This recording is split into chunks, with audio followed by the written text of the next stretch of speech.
300 calories में 30 ग्राम से ज़्यादा प्रोटीन चाहिए। शाम के स्नैक्स में कुछ चटपटा खाने के लिए चाहिए, या फिर ज़्यादा भूख नहीं लग रही है आज लंच या डिनर में, कुछ हल्का फुल्का खाने का मन कर रहा है लेकिन साथ में वो हेल्दी भी होना चाहिए, तो आज की रेसिपी आपके लिए है। बहुत जल्दी बनने वाली रेसिपी है, ज़्यादा टाइम नहीं है तो भी आप इसको बना सकते हो। और स्पेशली वो लोग जिनको लगता है कि डाइट में अपने लिए कुछ अलग से बनाना है लेकिन ज़्यादा टाइम भी नहीं देना है, वो लोग भी इस रेसिपी को फॉलो कर सकते हैं। बहुत ज़्यादा इंग्रेडिएंट भी नहीं चाहिए, जो सामान आपके घर में है उसी से आप इसको प्रिपेयर कर सकते हैं।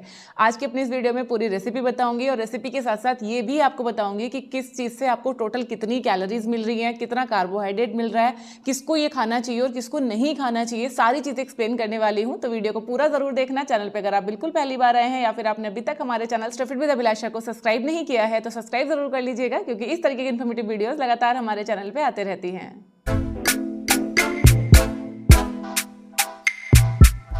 सो फ्रेंड्स, सबसे पहले तो आप ये समझ लीजिए, अगर किसी भी चीज़ की आपको सही कैलोरीज पता करनी है तो हर चीज़ का मेजरमेंट लेना बहुत ज़रूरी है। तो यहाँ पे मैंने ये वेइंग स्केल ले लिया है, और यहाँ पे मैंने जो ये मीडियम साइज़ की कटोरी होती है, इससे मैंने 1 कटोरी ये सोया चंक्स लिए हैं। और आप ये देख सकते हो कि ये 50 ग्राम सोया चंक्स हैं। 50 ग्राम सोया चंक्स में लगभग आपकी 173 कैलोरीज होती हैं। 26 ग्राम इसमें प्रोटीन होता है। प्लांट बेस्ड ये प्रोटीन होता है, सो इजी टू डाइजेस्ट होता है। साथ में इसमें फाइबर बहुत अच्छी मात्रा में होता है, तो अगर आपका पेट साफ नहीं होता है तो भी आपके लिए बहुत ज़्यादा फ़ायदेमंद है। इन सोया चंक्स को मैंने ये गर्म पानी में डाल दिया है। 15 मिनट के लिए हम इनको गर्म पानी में डाल के छोड़ देंगे, ढक के रख देंगे। और अब यहाँ पे मैंने ये ले लिया है एक छोटा प्याज। इस प्याज को हमने छोटे छोटे पीसेस में काट लिया है। अगर आप प्याज खाना पसंद नहीं करते हैं तो इसको आप पूरी तरीके से स्किप कर सकते हैं। इसके साथ में आप गार्लिक का इस्तेमाल भी कर सकते हैं, या फिर आपके पास जो भी सब्जियां अवेलेबल हैं, शिमला मिर्च है तो वो डाल सकते हैं, कैबेज आप इसके अंदर डाल सकते हैं, गाजर डाल सकते हैं, या मटर के दाने वो आप इसके अंदर डाल सकते हैं। कॉर्न्स अगर आप पूछ रहे हैं तो कॉर्न्स के लिए मैं आपको बोलूँगी कॉर्न्स आप थोड़ा अवॉइड कीजिए। अब हम देखेंगे, ये देखिए 15 मिनट हो गए हैं। अब आप देखोगे ये जो हमारे सोया चंक्स हैं ये अच्छे तरीके से फूल गए हैं। आप देखोगे इनका साइज़ थोड़ा सा बड़ा हो गया है।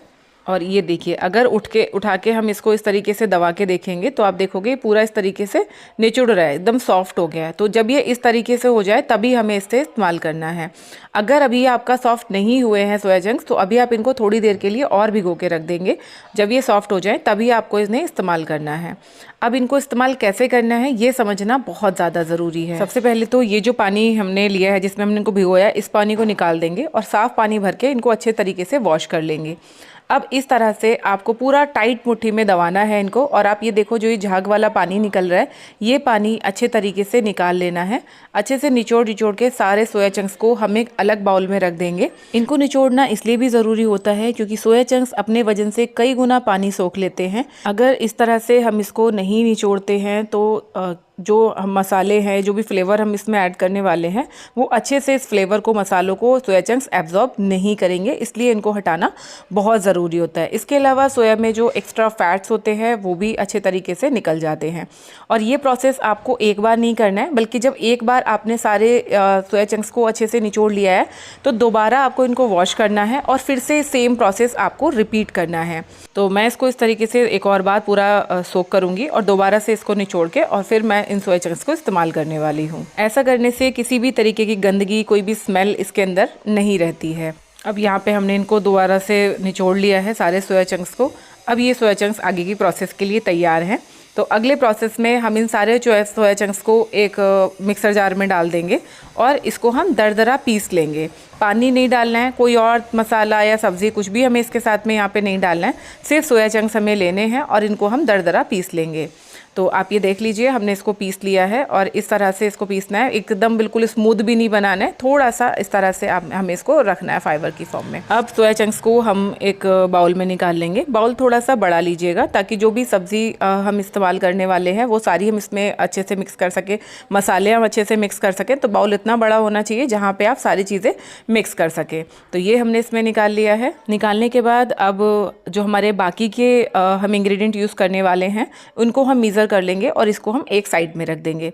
तो नेक्स्ट यहाँ पे मैं ले रही हूँ सत्तू। यहाँ पे मैंने चने का सत्तू इस्तेमाल किया है। अगर आपके पास चने का सत्तू नहीं है तो जो भुना चना आता है वो लेके उसको आप ग्राइंड कर सकते हो। चाहो तो आप सोया चंक्स के साथ में ग्राइंड कर सकते हो, चाहे तो आप अलग से ग्राइंड करके उसका पूरा पाउडर बना सकते हो। तो 20 ग्राम यहाँ पे मैंने सत्तू पाउडर लिया है, जिसमें लगभग 80 कैलोरीज होती हैं और लगभग 4 ग्राम हमारा प्रोटीन होता है, 12 ग्राम कार्बोहाइड्रेट्स होते हैं और लगभग 1.5 ग्राम इसमें फैट्स होता है। सत्तू भी एक बहुत अच्छा प्लांट प्रोटीन है, हमारी मसल्स रिपेयरिंग में हेल्प करता है।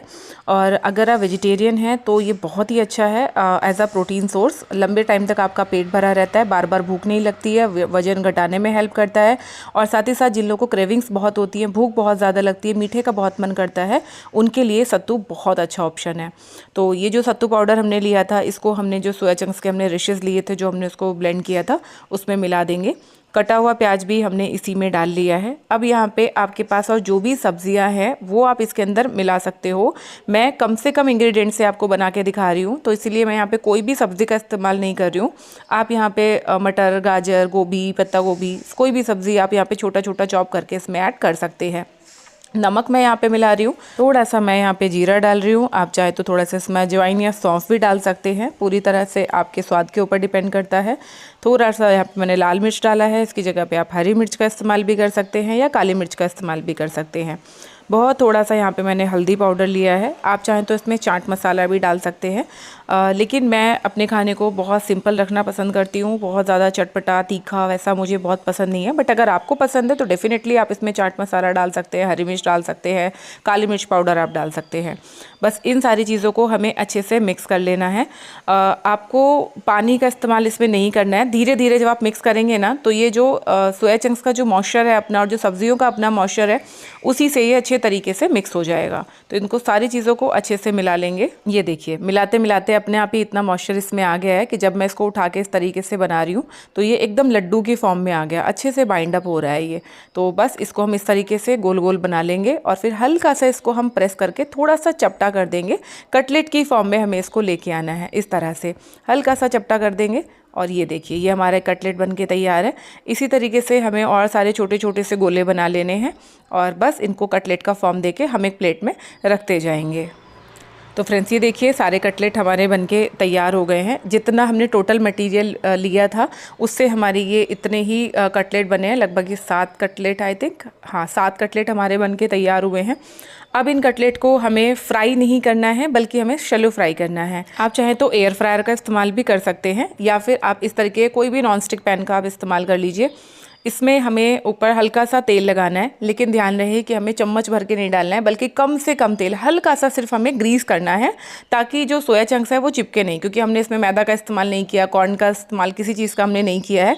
तो ये बहुत, इसका जो वाइंड अप है वो शायद उतना अच्छा नहीं आएगा जितना मैदे या कॉर्न से आता है। लेकिन क्योंकि हम यहाँ पे हेल्थ की बात कर रहे हैं, सो बहुत ज़रूरी है कि हम कम से कम कैलोरीज का इस्तेमाल करें और ऐसी चीज़ें हम इस्तेमाल करें जो हमारी हेल्थ को सपोर्ट करे, ना कि ख़राब करे। तो हल्का सा हमने यहाँ पे अपने पैन को ग्रीस कर लिया है और सारे कटलेट को हम इस पैन में अच्छे तरीके से लगा देंगे। हल्के हाथ से उठाइए और अच्छे तरीके से लगा दीजिए। देखो कितने इजीली बाइंड अप हो गया है। जो लोग कहते हैं ना कि मैदा की ज़रूरत पड़ती है, कॉर्न के बिना कैसे होगा, कुछ ज़रूरत नहीं पड़ती, आराम से हो जाता है। आप चाहो तो इसमें सत्तू की जगह पे बेसन का इस्तेमाल भी कर सकते हो। टेस्ट अलग अलग हो जाएगा, कैलोरीज अलग अलग हो जाएंगी, ये चीज़ का आप ध्यान ज़रूर रखना।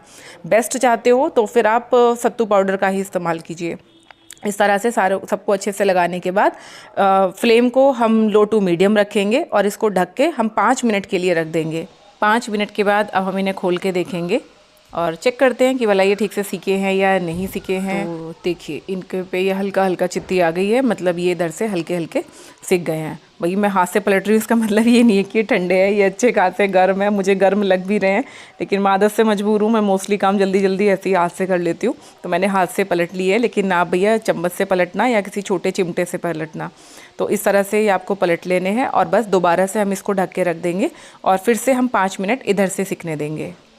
और बस 10 मिनट में हमारे ये कटलेट बन के तैयार हैं। ज़्यादा टाइम भी नहीं लगा, ज़्यादा एफर्ट भी नहीं लगता है और ये कटलेट हमारे बनके तैयार हो जाते हैं। अब इन कटलेट को आप धनिया चटनी के साथ में खा सकते हो, आप दही के साथ में खा सकते हो। नहीं भाई, मार्केट की जो सॉस आती है उसके साथ में आपको नहीं खाना है। घर में आप धनिया पुदीना की चटनी बना के खाओ। अगर आपको नहीं पता है कैसे बनानी चाहिए तो मैंने अपनी ये वाली जो मेरी वीडियो है ना, इसके साथ में मैंने चटनी आपको बनाना सिखाया था, तो ये वाली वीडियो आप देखो, चीला बनाना भी आ जाएगा और चटनी की पूरी रेसिपी मैंने वहाँ पे एक्सप्लेन की थी, तो वो आप खा सकते हो। सबसे आसान है कि आप दही से खाओ। लंच में अगर आप ले रहे हो तो दही से खाओ, डिनर में ले रहे हो दही से खाओ, इवनिंग स्नैक्स में या ब्रेकफास्ट में अगर ले रहे हो तो दही या चटनी किसी से भी आप ले सकते हो।